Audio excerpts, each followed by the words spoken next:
ನಮಸ್ಕಾರ ಸ್ನೇಹಿತರೆ. Big boss Kannada season 11 ಇತ್ತೀಚಿನ ದಿನಗಳಲ್ಲಿ ಸಖತ್ ಇಂಟ್ರೆಸ್ಟಿಂಗ್ ಆಗಿ ಮೂಡ್ ಬರ್ತಿದೆ. ಈ ಒಂದು ಶೋ ನಲ್ಲಿ ಇತ್ತೀಚೆಗೆ ಶೋಭಾ ಶೆಟ್ಟಿ ಅವರು ವೈಲ್ಡ್ ಕಾರ್ಡ್ ಎಂಟ್ರಿ ಕೊಟ್ಟಿದ್ದಾರೆ. ಆದರೆ ಅವರು ಮನೆಗೆ ಬಂದ ಕೆಲವೇ ದಿನಗಳಿಗೆ ಮನೆಯಿಂದ ಹೊರಗೆ ಹೋಗಬೇಕೆಂದು ಬಯಸಿದ್ದಾರೆ. ರೀಸೆಂಟ್ ಆಗಿರುವ ಈ ಪ್ರೋಮೋ ವೈರಲ್ ಆಗಿದೆ. ಶೋಭಾ ಅವರೇ, ಯು ಆರ್ ಸೇಫ್ ಎಂದು ಕಿಚ್ಚ ಸುದೀಪ್ ಹೇಳುತ್ತಿದ್ದಂತೆ ಶೋಭಾ ಶೆಟ್ಟಿ ಕಣ್ಣೀರಾಗಿದ್ದಾರೆ.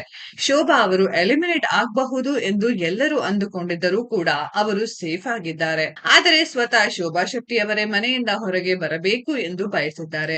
ಅರ್ಥ ಮಾಡ್ಕೊಳ್ಳಿ, ಯಾಕೆ ಒಳಗೆ ಹೋಗಿದ್ದೀರಿ ಎಂದು ಕಿಚ್ಚ ಸುದೀಪ್ ಅವರು ಕೇಳಿದ್ದಾರೆ. ಸರ್, ಎಲ್ಲೋ ಒಂದ್ ಕಡೆ ನನಗೆ ಇರೋಕ್ ಆಗ್ತಿಲ್ಲ ಅಂತ ಅನಿಸ್ತಾ ಇದೆ, ಕಂಟಿನ್ಯೂ ಮಾಡೋಕೆ ಆಗ್ತಿಲ್ಲ ಎನ್ನಿಸ್ತಿದೆ ಎಂದು ಶೋಭಾ ಶೆಟ್ಟಿ ಹೇಳಿದ್ದಾರೆ. ಇದಕ್ಕೆ ಉತ್ತರಿಸಿದ ಕಿಚ್ಚ ಅವರು, ನಿಮ್ಮನ್ನು ಸೇವ್ ಮಾಡಿದವರ ನಂಬಿಕೆ ಮೇಲೆ ಹೀಗೆ ಮಾಡೋಕ್ ಆಗಲ್ಲ ಎಂದಿದ್ದಾರೆ. ಶೋಭಾ ಅವರು, ಅವರ ಎಕ್ಸ್ಪೆಕ್ಟೇಷನ್ ರೀಚ್ ಆಗೋಕ್ ಆಗಲ್ಲ ಅನ್ನಿಸುತ್ತದೆ ಎಂದಿದ್ದಾರೆ. ಇದಕ್ಕೆ ಉತ್ತರಿಸಿದ ಕಿಚ್ಚ ಅವರು, ಹೊರಗಡೆ ಹೋಗ್ಬೇಕಾ, I am opening door for you ಎಂದು ಕಿಚ್ಚ ಸುದೀಪ್ ಅವರು ಬಾಗಿಲಿನತ್ತ ಕೈ ತೋರಿಸಿದ್ದಾರೆ. ಶೋಭಾ ಶೆಟ್ಟಿ ಅವರು ಮನೆಯೊಳಗೆ ಉಳಿಯುತ್ತಾರಾ, ಹೊರಗೆ ಹೋಗ್ತಾರಾ ಎನ್ನುವುದನ್ನ ತಿಳಿಯಲು ಶೋಗಾಗಿ ಕಾಯಲೇಬೇಕಿದೆ. ಆದರೆ ಶೋಭಾ ಶೆಟ್ಟಿ ಫ್ಯಾನ್ಸ್ ಅವರು ಮನೆಯೊಳಗೆ ಉಳಿಯಬೇಕೆಂದು ಬಯಸಿದ್ದಾರೆ. ಸ್ನೇಹಿತರೆ, ಇದರ ಬಗ್ಗೆ ನಿಮ್ಮ ಅನಿಸಿಕೆಯನ್ನ ಕಾಮೆಂಟ್ ಬಾಕ್ಸ್ ಅಲ್ಲಿ ಕಾಮೆಂಟ್ ಮಾಡಿ. ಈ ವಿಡಿಯೋ ಇಷ್ಟ ಆಗಿದ್ರೆ ಲೈಕ್ ಮಾಡಿ, ಶೇರ್ ಮಾಡಿ, ಚಾನೆಲ್ ನ ಸಬ್ಸ್ಕ್ರೈಬ್ ಮಾಡಿ, ಪಕ್ಕದಲ್ಲಿ ಇರೋ ಬೆಲ್ ಐಕಾನ್ ನ ಹಿಟ್ ಮಾಡಿ.